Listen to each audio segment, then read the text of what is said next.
शरद पवारांना धक्का, गंगापूर विधानसभेचे आमदार सतीश चव्हाण अजित पवारांसोबत, शिर्डीमधील राष्ट्रवादीच्या अधिवेशनात चव्हाणांचा पक्षप्रवेश.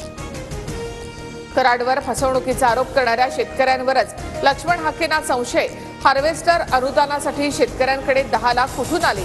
अप्रत्यक्षपणे कराडची बाजू सावरत हाकेंचा शेतकऱ्यांना सवाल. संतोष देशमुख हत्या प्रकरणातील सर्व आरोपींना न्यायालयीन कोठडी, सुदर्शन घुलेसह 6 आरोपींना 14 दिवसांची न्यायालयीन कोठडी. एसआयटीने स्वतःच आरोपींची न्यायालयीन कोठडी मागितली. गुणरत्न सदावर्तींच्या एसटी बँकेमध्ये 150 कोटींचा घोटाळा, संचालकांनी 43 लाख सदावर्तींच्या पत्नीच्या खात्यामध्ये टाकले. एसटी कामगार संघटनेचे अध्यक्ष संदीप शिंदे यांचा आरोप, तर सदावर्तींनी आरोप फेटाळले. पडताळणीपूर्वीच 4000 महिलांची लाडकी बहीण योजनेमधून माघार, पडताळणीमध्ये अपात्र ठरण्याची टांगती तलवार असल्यामुळे माघार घेतल्याची माहिती.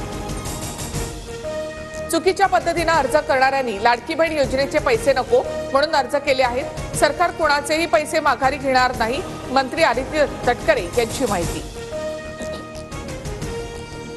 भाजपचे सगळे मंत्री आणि राष्ट्रीय स्वयंसेवक संघाच्या वरिष्ठांची आजपासून 2 दिवसांची बैठक सुरू.